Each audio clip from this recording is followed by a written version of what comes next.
감사합니다. 오늘 추격이냐 혁신이냐는 제목으로 10주년 설교 두 번째를 하도록 하겠습니다. 요즘 한국 사람들이 일본에 굉장히 많이 여행을 갑니다. 일본에 가면 일본말이 들리는 것이 아니라 한국말이 더 많이 들릴 정도로 어느 지역에 가면 굉장히 많아요. 맛집에 가면 줄 서 있는데 대부분이 한국 사람이에요.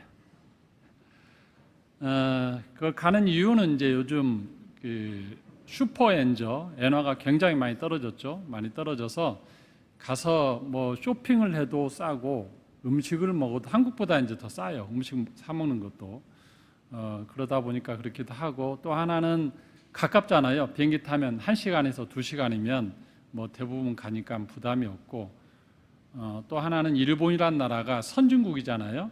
선진국이면서 동시에 일본다운 전통을 다 아직도 곳곳에 유지하고 있어요. 그래서 그 일본다움을 또 누릴 수도 있고, 그들의 특유의 어떤 질서 정연함, 깨끗함, 뭐 다양한 장점이 있죠. 한국과 비슷하지만 또 다른 그 많은 것을 또 볼 수가 있습니다. 그런데 저는 일본을 여러 차례 갔지만 뭐에서 그들을 참 좋게 보냐면 그들이 전통을 중시한다는 겁니다. 선진국이 됐음에도 불구하고 오랜 전통이 곳곳에 남아 있어요. 건물도 그렇고 특별히 음식도 그렇고 어떤 장인들이 많아요. 뭐 우리는 음식장인 하면 뭐 할머니가 원조죠. 그리고 아버지, 그 다음에 이제 어머니, 그 다음에 아들, 뭐 이런 식으로 3대 정도 이어가면 와 그래도 오래됐는데, 일본은 가면 보통 5대, 뭐 10대 막 이런 식이에요. 그러니까 그 안에 사진이 쫙 붙어 있어요. 대단하다. 가계 기업들이 참 많이 있습니다. 제가 한 번은 아침에 그 눈을 떴는데, 일본에 그때 설교하러 강의하러 갔던 그 교회 목사님이 아침 식사를 하러 가자는 거예요. 그래서 일어나서 가는데 그 대학교 근처였습니다. 대학교 근처고 직장인도 많았습니다. 그곳에 저를 데려갔는데 포장마차 같이 생긴 데 길거리에 임시 포장마차 하나 있고 간이 보조 의자 된 데를 가서 밥 먹자는 거예요. 그래서 속으로 아유 고작 여기 밥 먹자고 나를 데려왔나 하고 좀 약간 빈정이 좀 상했죠. 강사인데 그래도 이렇게 하고 갔는데 이 집이 맛집입니다 하고 갔더니 소바예요. 소바. 우리는 이제 냉모밀이나 소바 한국에서 먹는데 그 사람들은 아침에 따뜻한 일본 사람들 소바를 잘 먹어요. 근데 보니까 되게 간단해 보여요. 그 간장 베이스 국물에 김가루 좀 넣고 뭐 약간 뭐 고춧가루 같은 거 가는 거 새침이 조금 넣고 그냥 면 넣어준 거예요. 그래서 이제 먹는데 와 얼마나 맛있는지, 맛의 차이를 어떻게 표현해야 될지. 그냥 우리가 평소에 계란을 먹고 찐계란, 그 식은 찐계란 먹다가 냉모밀을 제가 그렇게 표현하는 거예요. 그렇게 먹다가 계란 후라이를 흰쌀밥 위에 그냥 막 만들어 가지고 반숙해서 딱 올려줬을 때, 소금 살짝 뿌려서 줬을 때 그 차이가 같은 계란인데 삶은 계란 식은 것과 이 막 나온 계란 후라이의 차이를 느낀다고나 할까? 이 정도 표현이 맞을지 어쩔지 모르겠어요. 아무튼 그런 차이에 따뜻한 모밀국수 아침에 간단히 먹는데 양도 많이 줘요. 일본 사람들 조금 주는데 거기는 양을 많이 주더라고요. 그러니까 직장인들이, 학생들이 가면서 아침에 집에서 밥 먹고 그것 먹고 바로 학교로 가고 출근하고 하더라고요. 가격도 저렴하고. 근데 거기에서 특징이 뭐냐면 종업원이 없어요. 없고 그 나이 드신 할아버지가 아들을 데리고 하더라고. 아들하고 둘이. 그렇게 손님이 많은데 단 둘이에요. 나머지는 줄 서서 기다려야 돼. 줄 때까지. 물론 회전이 빠르니까 되긴 하지만 아들은 한 30대 중반, 아버지는 한 70대 중반, 뭐 요 정도 되는 나이가 보고 이 집이 오래됐어요 했더니 아유 저분이 젊었을 때부터 해서 지금 몇십 년 한 거고요. 그 아들이 지금 배우고 있어요. 그것 보고 참 그들의 그 가업을 이어가는 게 보기 좋았어요. 또 하나는 이게 뭐 아버지 아들 뭐 손주 이 정도가 아니고 400년 이상 이어지는 가업도 있더라고요. 가서 봤더니 한 번은 제가 그 다카마스라는 곳에 여행을 간 적이 있습니다. 그곳이 어느 곳이냐면 우동 마을이에요. 한국 뉴스에도 나왔는데 하도 동네 사람들이 우동을 많이 먹어서 무슨 각기병인가 무슨 특유의 병을 걸린다는, 우동을 너무 많이 먹어서. 다카마스라는 곳이 산후기 우동의 본고장입니다. 그래서 제가 우동을 한번 제대로 먹으러 가야겠다 해서 우동만 먹으러 그쪽으로 간 적이 있어요. 가서 4박 5일 동안 10그릇 먹고 왔는데 저는 한번 파면 또 파는 스타일이거든요. 갔는데 우동도 좋았지만 정말 좋았던 건 리츠링 공원에 가서 본 소나무였어요. 그냥 우동만 먹기 너무 뭐해서 뭐 어디 볼 거 없나? 하고 갔더니 그 호텔에서 리츠링 공원에 가보래요. 공원이 너무 멋있다고. 에도 시대부터 만들어진 공원이래요. 그래서 가봤습니다. 처음에는 그냥 뭐 일본 정원에 특유의 일본 정원이 있어요. 또 잘 가꾸어진 정말 자연과 인공이 정말 조화를 이룬 그런 정원입니다. 굉장히 넓어요. 그 정원을 에도 시대의 영주가 이 일본 정원을 좋아해서 자기 경내에 이 공원을 만든 것이 지금까지 이어지는 거예요. 이어지는데 그곳에 누가 있냐면 장인이 있어요. 소나무만 관리하는 장인. 거기에 소나무가 굉장히 많아요. 리츠링 공원의 소나무 굉장히 유명합니다. 일본 사람들은 알더라고. 그래서 소나무가 뭐 얼마나 돼서 하고 봤는데 너무너무 멋있어요. 그냥 제가 그 소나무 보고 온 것으로 모든 비행기 값을 다 지불해도 아깝지 않을 정도로. 일본 소나무인데요. 이 크기가 얼마나 큰지. 에도 시대면 우리가 잘 알잖아요. 도쿠가와 이에야스 시대부터 메이지 유신까지를 에도 시대라고 하니까 1603년이면 400년이 넘은 거예요. 그때의 정원이 지금도 있고 그때의 소나무가 지금도 있는데 그 소나무를 관리하는 사람이 대를 이어서 10대째 내려오고 있는 거예요. 그 할아버지가 했던 일을 계속 이어서 그때도 관리하는 후손이 관리하고 있더라고. 근데 그 가문은 그때 당시에 그 쇼군 시대나 에도 시대 보면 얼마나 영주끼리 싸움이 많았습니까? 여긴 군대 착출해서 연료예요. 이 가문은 아무리 위기의 상황이 돼도 이 가문은 전쟁에 안 가고 군인의 동원을 하지 않아요. 오직 그것만 시켜요. 그렇게 이어진 가문이에요. 일본 소나무가 보면 한국 소나무는 막 지 멋대로 막 뻗었는데 일본 소나무는 쫙 올라가요. 직선으로 쫙 올라갑니다. 올라가는데 그렇게만 놔두지 않고 일본 특유의 손재주를 부려서 봉우리마다 원형을 기가 막히게 대칭을 이루면서 만들어 놨어요. 그러면서 그 색깔이 한국 소나무는 약간 빨간데 그 색은 약간 푸르스름하면서 그 청청한 느낌의 그 웅장함이 한 서너 그루가 앞에 쫙 있어요. 리츠링 공원하고 그 민속박물관 쪽 그쪽에 가면 거기 몇 그루 있는데 그걸 보는 순간 야, 멋있다. 정말 멋있다. 너무 멋있다. 제가 감탄을 한참 했어요. 전통과 장인이 살아있는 그 일본. 근데 버스 타고 돌아오는데 어떤 일이 벌어졌는가? 우리는 버스 타면 카드로 찍 하고 오면 되잖아요. 찍 하면 끝나고 내릴 때 찍 하면 끝나든지. 근데 거기는 버스 타려고 했더니 종이를 뽑으래요. 뒤로 탈 때 이 타는 데마다 종이를 하나 뽑아요. 그 정거장에서 탔다는 표시예요.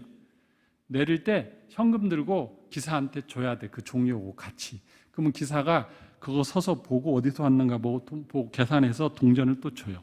그러면은 사람들이 쭉 서갖고 그걸 다 하고 가. 저뿐만 아니라 몇 사람이 계속. 물론 일본 사람 중에 찍하고 가는 사람도 있는데 많은 분들이 그걸 다 하니까 정류장에서도 오래 걸리고 그리고 바로 출발할 줄 알았죠. 그랬더니 그 버스 기사가 또 뭐 하는지 아세요? 이 보드판 하나를 딱 꺼내가지고 정류장에서 몇 시 출발했는지 시간을 적어. 빼곡히 적어. 종이에다가 다 적더라고. 그 일본 사람들이 일제시대에 기록문화로 뭘 다 기록했다더니 지금도 그러고 있어요. 그것 보고 저는 충격을 받았어요. 아니 그냥 버스가 지나가면 디지털로 버스 본사에서 다 찍혀야지 저걸 뭐 적어서 내? 그리고 이 돈을 동전은 또 가는 데마다 얼마나 많은지 나중에 동전이 주머니에 막 가득 차가지고 동전 지갑이 있어야 돼. 일본 여행 갈 때는. 카드 문화가 아니에요.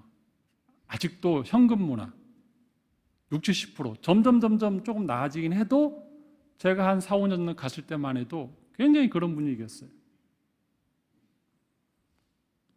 이해되시나요? 일본이 첨단으로 가는 것 같았는데 그렇지가 않아. 이런 불편함이 있습니다.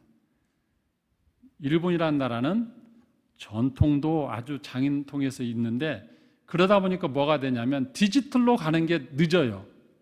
디지털로. 최근에 한국 뉴스에 보면 라인 사태가 났죠. 라인, 일본의 라인. 한국이 네이버 같은 거예요. 일본의 라인. 국민의 90%가 이용하는 우리나라 카카오나 네이버처럼.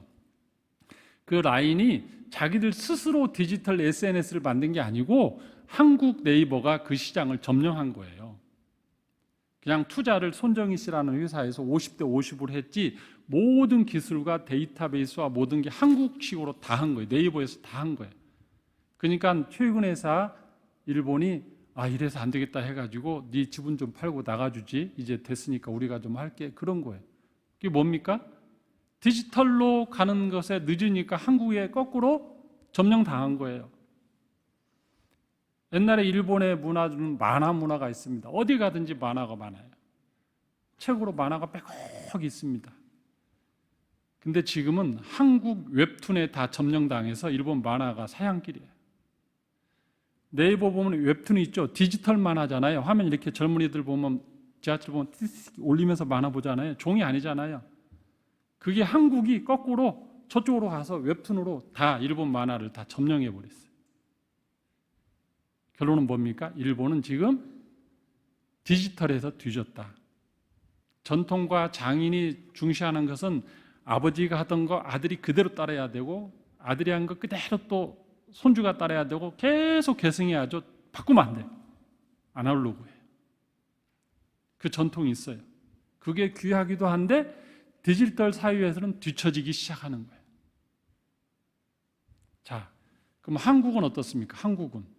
한국은 엄청 디지털화되고 있어요. 한국은 일본도 따라가고 미국도 따라가다가 어느 순간에 디지털에서는 앞장서 버립니다. 바로 바꿔요. 노래도 이런 노래 있잖아요. 바꿔, 다 바꿔, 모든 걸 다 바꿔. 한국은 다 바꿔요. 이건희 회장이 마누라하고 자식 말고는 다 바꿔라 그러잖아요. 혁신. 추격하는 것만 갖고 되지 않는다. 자체 혁신을 해야 된다. 우리 어렸을 때 새마을 운동할 때 아침마다 들렸던 그 노래가 있어요. 제가 찬송가를 할 뻔했어요. 노래가 있는데 새마을 운동가가 있어요. 새벽 종이 울렸네, 새 아침이 밝았네. 그 노래로 아침에 눈 뜨는 거예요. 그 2절인가 3절 가사에 보면 뭐가 있습니까? 초가집도 바꾸고 마을길도 넓히고. 그래서 우리 집 초가지붕 다 날아가고 마을길 넓힌다고 저희 집 장독대 없어지고 마당 없어지고. 우리는 그냥 빨리빨리 바꿔요. 일본은 안 바뀌어요.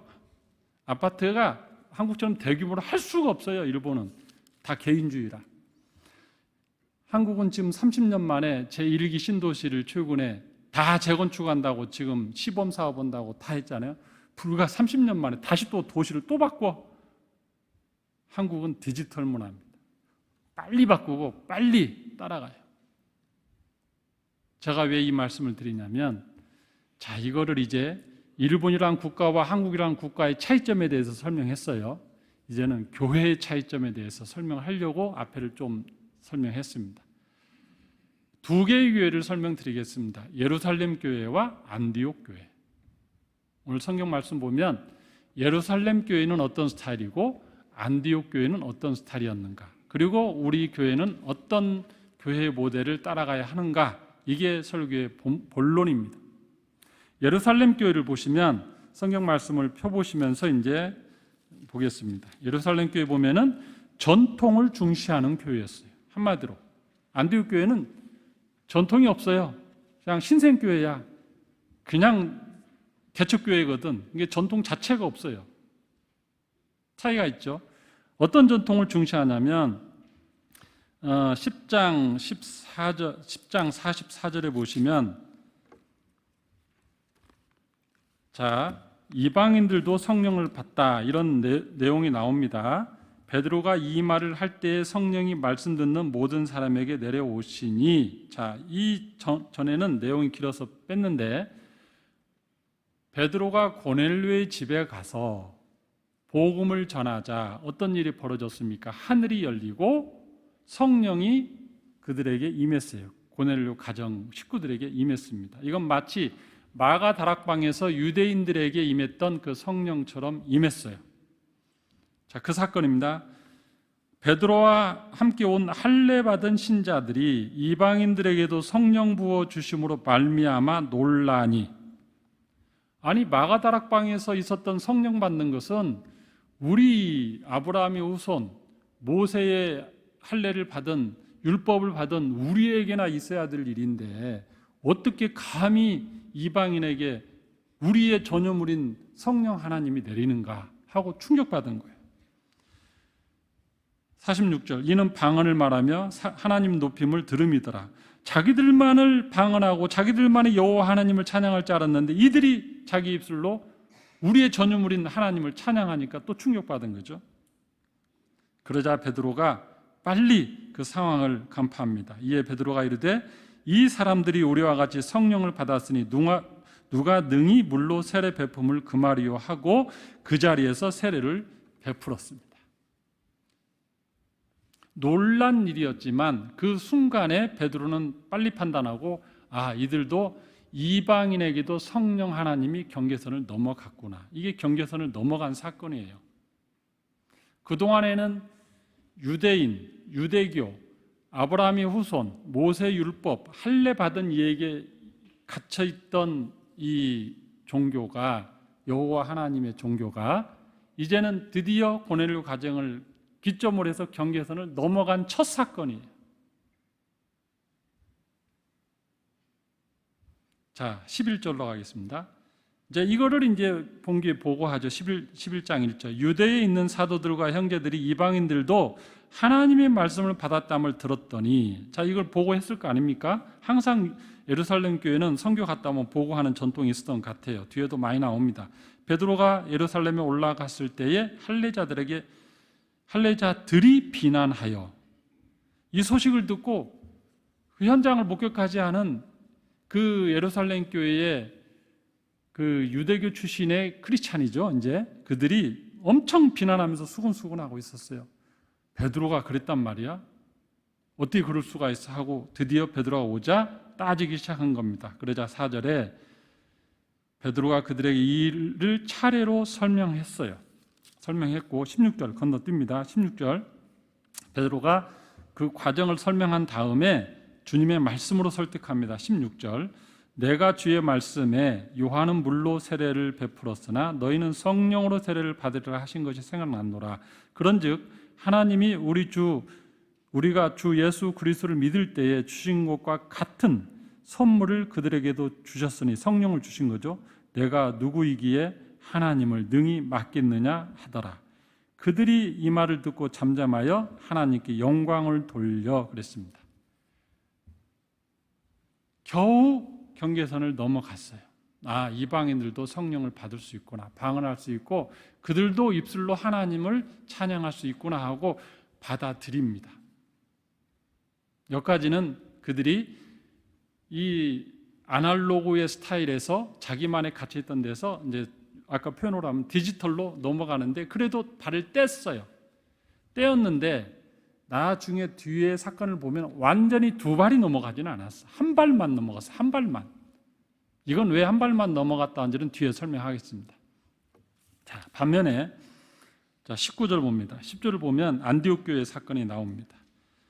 19절 그때에 스데반의 일로 일어난 환란으로 말미암아 흩어진 자들이 베니게와 구브로와 안디옥까지 이르러 유대인들에게만 말씀을 전하는데, 여기 표현이 참 재밌어요.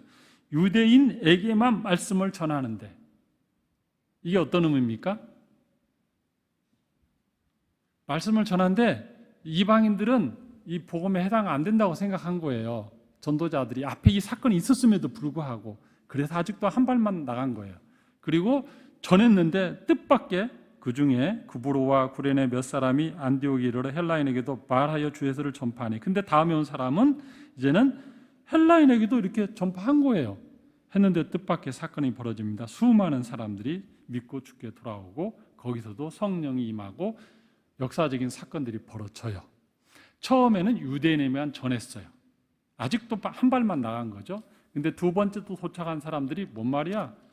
저쪽에서 베드로가 저런 일에서 고넬료 가정에 이런 일이 있었어. 그러니까 이방인도 믿을 수 있어. 한번 해보자 하고 했는데 정말로 거기에 이런 일이 벌어진 겁니다. 그래서 개척교회가 시작됐는데 여기는 유대인도 들어오고 이제 헬라인도 들어오고 수많은 나중에 보면 아프리카 사람도 오고 수많은 사람들이 다문화 국가가 만들어졌어요. 자, 무슨 말씀을 드리려고 하냐면 이 유대인 교회에서 이방인 교회로 넘어가는 게 이렇게 쉽지가 않아요. 성령 하나님께서 이미 앞서 가시고 하나님께서 그 일을 열고 고넬료 가정을 통해서 베드로를 설득해서 그 가정에 가게 하고 성령이 임하고 사건이 있었어도 전도할 때 보면 유대인에게만 처음엔 했다니까요. 이렇게 경계선 넘어가는 게 쉽지 않습니다. 근데 급기야 나중에 이 예루살렘 교회에서 어떤 일이 벌어지냐면 오늘 본문에 보면 할례, 무할례자 이 표현이 계속 등장해요. 아까 사도행전 10장 44절부터 11장 4절까지 보면 할례를 받지 않았는데 놀랬다. 또 11장 1절 2절 보면 할례자들이 비난했다. 네가 왜 무할례자들의 집에 들어갔느냐 등등. 이게 뭘 의미하냐면 이 할례라는 사건이 그들에게 있어서는 굉장히 중요한 구원의 표예요. 하나님 백성의 표. 이 할례 받았냐 안 받았냐 가지고 기존의 아브라함의 후손과 모세 율법 지켰던 유대교조차도 이 할례를 너무 중요한 표징으로 삼았단 말입니다. 근데 전도는 했어. 근데 제3의 사건이 등장해 버렸습니다. 여기에서. 처음에는 이방인에게 전도해서 그들이 구약의 그 기초가 없이 신약으로 바로 시작됐죠. 그들이 예수 믿고 바로 성령 받았어요. 그들에게는 구약이라는 사건이 없어요. 이방인들은. 그렇죠? 근데 바울이 선교 여행을 가서 전도하기 시작하니까 이방인도 믿지만 유대인이면서 예루살렘에서 할례 받지 않고 느슨한 유대교로 살았던 그 타 지역 사람들이 예수님을 믿기 시작했어요. 이건 세 번째 케이스예요, 지금. 근데 이 사람들은 유대인이고 유대교인데 할례를 안 받고 살았어. 좀 이해가 돼요? 예루살렘 중심으로 살았던 이 본토 유대인들은 할례도 받고 하다가 예수 믿고 이렇게 해서 코스가 쫙 이어지는데 이 지금으로 말하면 이민 떠난 우리 미국이든 일본이든 각지에 산 사람은 전통을 조금 잘 안 따라서 할례를 안 받았다니까요. 그러고 있다가 예수님을 전파하니까 믿었어. 그러면은 바울 입장에서는 아니 주님이 이방인들에게도 성령을 주시고 복음을 들고 하나님 영광 선포하면 그 의미가 없는 거예요. 앞부분은 율법이라 아브라함의 혈통이나 의미가 없으니까 뒤에 온 사람을 자, 자녀들이 이제 무슨 일이 벌어지냐. 예수 믿었는데 할례를 이들이 받아야 되냐 안 받아야 되냐. 순서를 바꾼 거죠. 신약에서 구약의 할례를 받아야 되냐 안 받아야 되냐. 그러니까 바울은 뭐라 하겠습니까? 받을 필요 없다. 바울의 논리가 맞죠? 로마서 보면 바울의 논리가 없다예요. 근데 예루살렘 교회에 어떤 이들이 많이 왔냐면 뒤에 다 읽지는 않습니다. 제가 언젠가 야고보 목사 이야기 하면서 그 내용을 다 설명했었어요. 바리새인이면서 이 예루살렘 교회에 회심해서 들어온 사람들이 많았어요. 생각보다. 그 사람들이 야고보와 같이 있었는데 이들은 할례를 받아야 된다 주의였어요. 할례를 받아야 된다. 어떻게 유대인, 유대교 있었던 사람이 예수를 믿고 성령 받았어도 할례를 안 받았으면 소급해서라도 받아야지 안 받냐 하고 그렇게 강력하게 주장했는데 바울은 안 받아도 된다 했어요. 그러자 사도행전 뒤쪽에 보면 바울이 예루살렘에 돌아왔을 때 어떤 일이 벌어집니까? 그들이 예수 믿지 않던 바리새인과 합해서 바울을 공격해서 결국에 그걸로 고소한 거예요. 그걸로. 할례 가지고.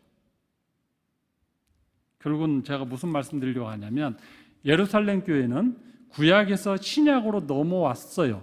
넘어왔는데 이방인들은 이해해. 근데 우리 유대인들, 그 다음에 아브라함의 혈통과 모세 율법을 지키는 자들은 예수를 믿어도 할례는 받아야 된다. 이거를 계속 주장한 거예요. 전통. 그게 우리의 원칙이다. 아브라함의 후손, 모세 율법의 원칙이다 하니까 그 갈등이 계속 있다가 결국에는 그 피해자가 누구였다? 바울이었어요. 바울이 엄청 고생했어요. 그것 때문에. 사도행전 뒤에 보면 다 나와요. 초대교회 때 서신서에 보면 그 기록들도 나오고.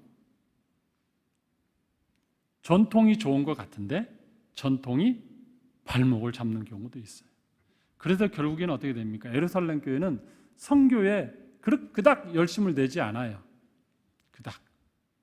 반면에 안디옥 교회는요.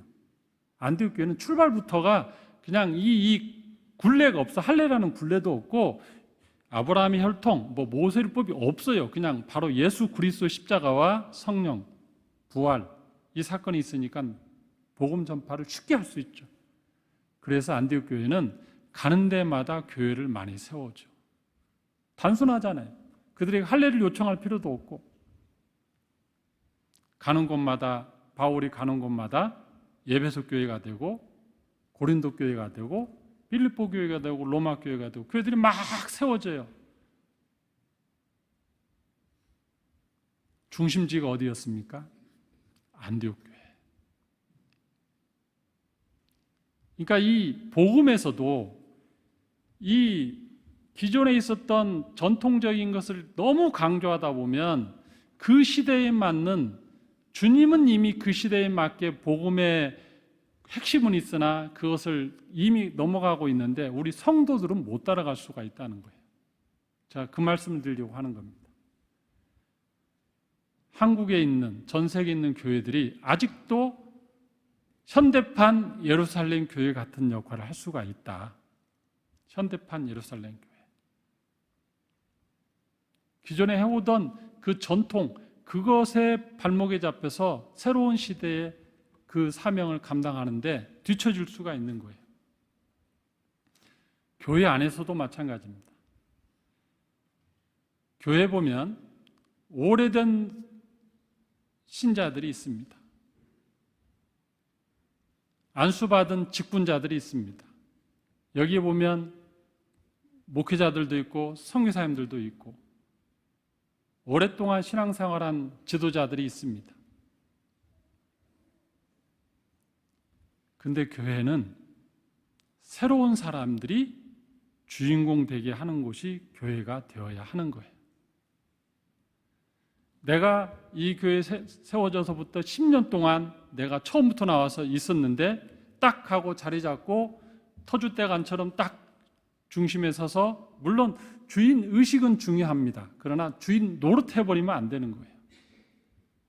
아니 저 집사 온 지 1년밖에 안 됐는데 왜 이렇게 설쳐?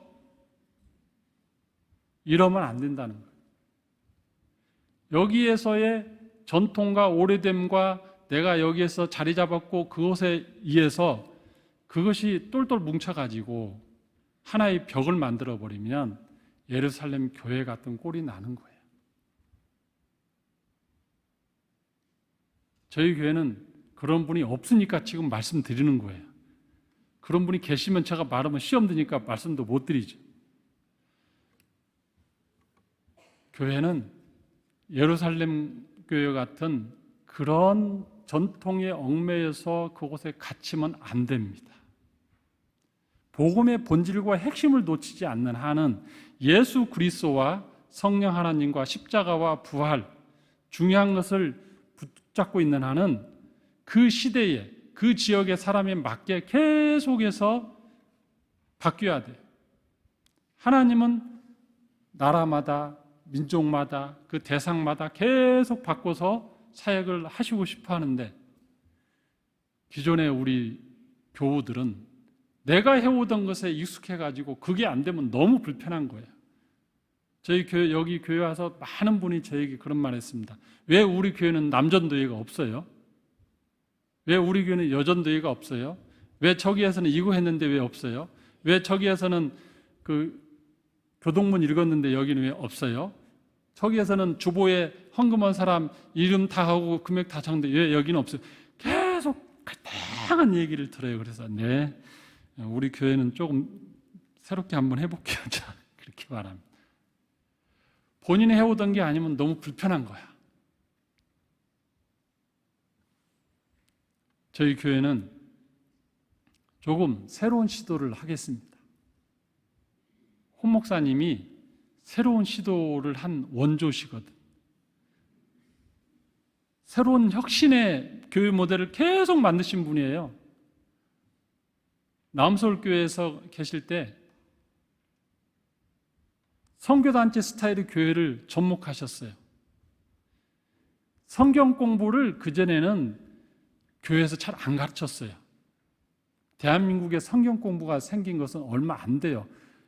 옛날 초기부터 막 해서 모여서 소그룹하고 뭐 하고 한 게 그렇게 많지 않아요.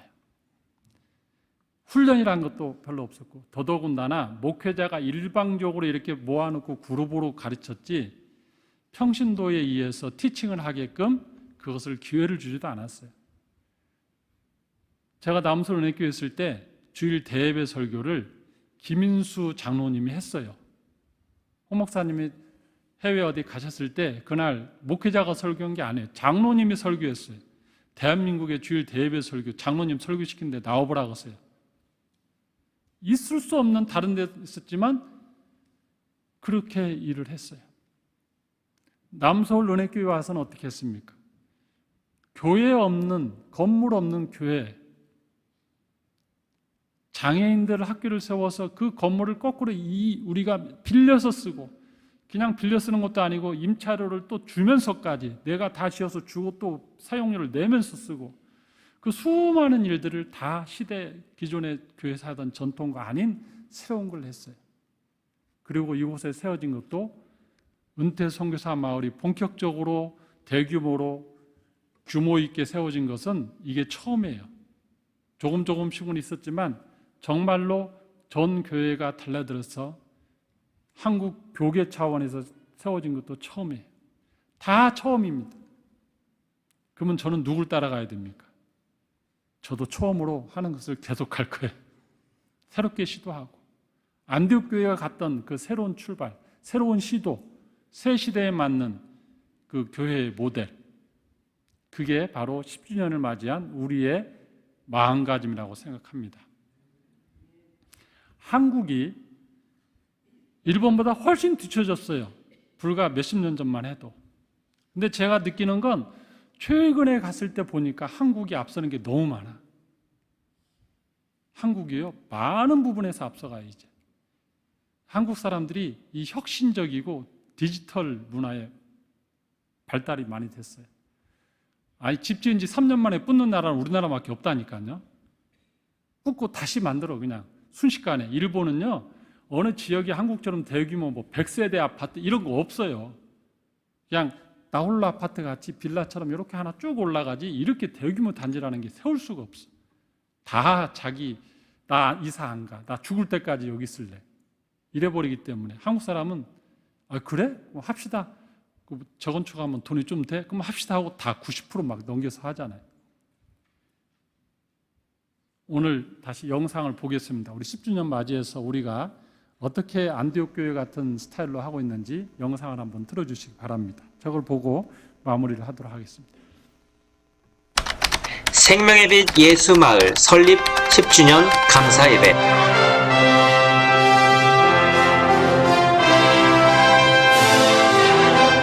지난 10년간의 발자취를 돌아보며 하나님께 감사와 영광을 올려드립니다.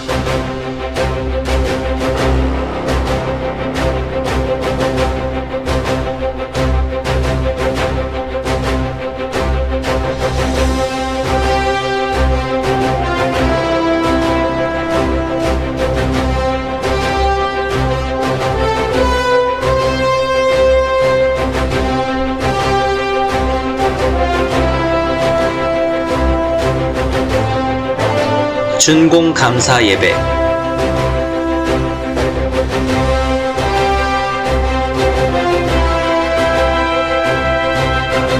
교회 분립 개척 감사 예배. 지난 10년 동안 하나님의 인도하신 가운데 많은 성도들이 생명의 빛 예수마을 교회에서 세례를 받았으며 주일 예배를 통해 하나님의 놀라운 은혜를 경험하고 있습니다. 은혜 가운데 임직식이 거룩하게 이루어졌으며 성찬식을 통해 성도들이 주님의 사랑과 은혜를 깊이 체험하고 있습니다. 밤서울 은혜교회가 부지를 기증하고 오뚜기 고 함태호 회장님의 큰 헌신과 헤비타트, 교회 및 개인 후원자들의 관심과 후원 속 은퇴 선교사님들을 위한 생명의 빛 홈타운이 개원 감사 예배를 올려드릴 수 있었습니다. 홈타운 입주, 선교사 전환 교육, 국내에 와 있는 외국인들과 다문화, 그들을 향해서 복음을 전할 수 있는 최적의 자원은 누군가? 단연코 은퇴 선교사님들입니다.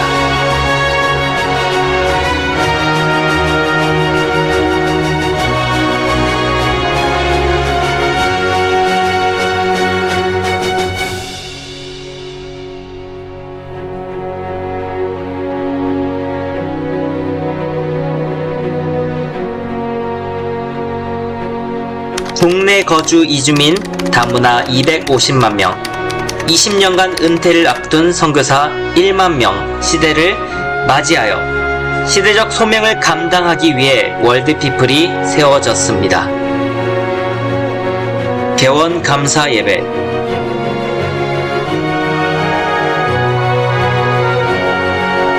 추운 겨울 이주민 노동자들에게 방한복을 나누어 작은 온기를 전했으며 다문화 가족들과 명절 행사를 통해 서로의 문화를 이해하며 따뜻한 공동체를 형성했습니다. 생명의 빛 예수마을 교회를 통해 많은 외국인 교회와 선교단체가 은혜로운 수련회와 캠프를 진행할 수 있었습니다. 춘천의 유학생들을 위한 사역, 낮에는 학업을, 저녁에는 아르바이트로 어렵게 살아가는 외국인 유학생들의 한국 생활과 학업을 지원하기 위한 학사관을 개소하였습니다.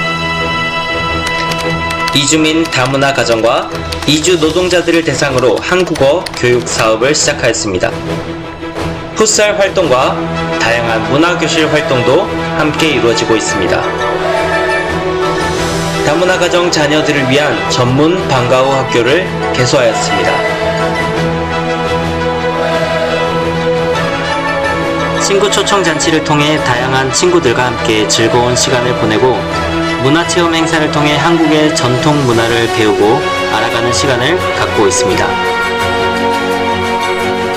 월드피플 FC 창단, 월드피플 FC 축구단을 통해 매주 많은 외국인들이 함께 연합과 교제를 나누고 있습니다. 국내 거주 다문화 가족들을 더욱 효과적으로 돕기 위한 사회복지법인 다문화 사랑 출범 준비, 다문화 사랑을 통해 무료 급식소 및 다양한 지원 활동이 이루어지길 기대합니다. 10주년 기념 리모델링 작업, 10주년 기념 식수, 수련회 장소 그늘막, 냉난방기 교체 작업, 옥상 유리 실리콘 작업 등이 이루어지고 있습니다. 은혜와 감사로 걸어온 지난 10년의 시간, 여러분들의 관심과 기도로 수많은 은퇴 선교사들과 이주민 다문화 가정을 최선을 다해 섬길 수 있었습니다. 생명의 빛 예배당, 하나님께서 선물로 주신 이 아름다운 예배당을 지금까지 인도하여 주심에 감사와 영광을 올려드립니다.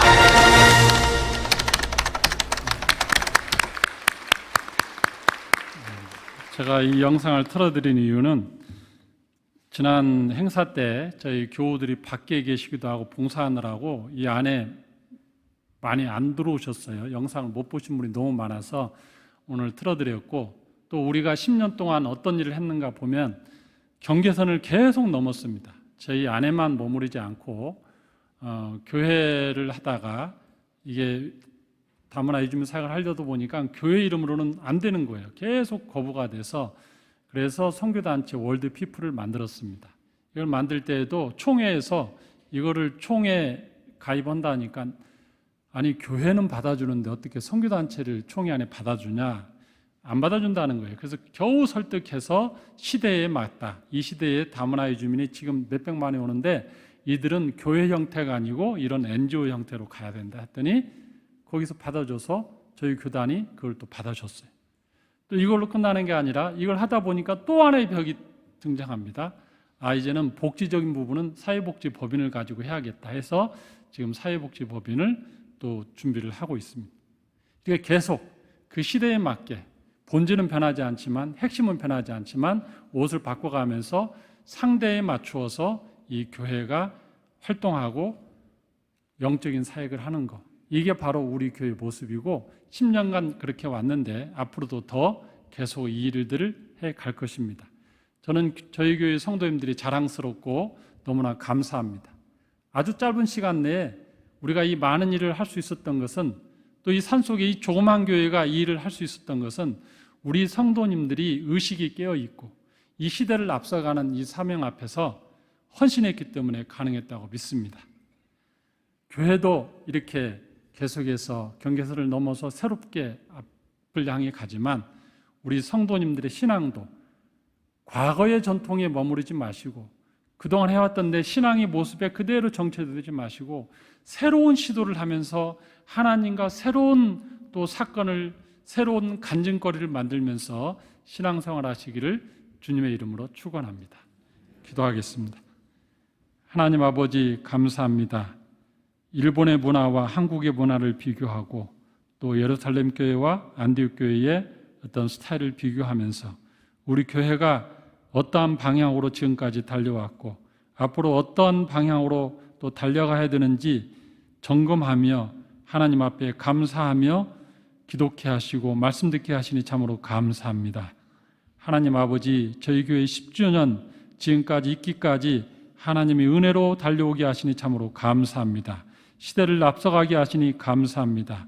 하나님께서 이 시대의 지도자로 세우신 홍정길 목사님의 그 걸어온 길을 우리도 따라가면서 남설교회와 남설은혜교회에 갔던 그 뒤를 저희 생명 및 예수마을교회도 따라가면서 시대적 사명을 감당케 하시니 참으로 감사합니다.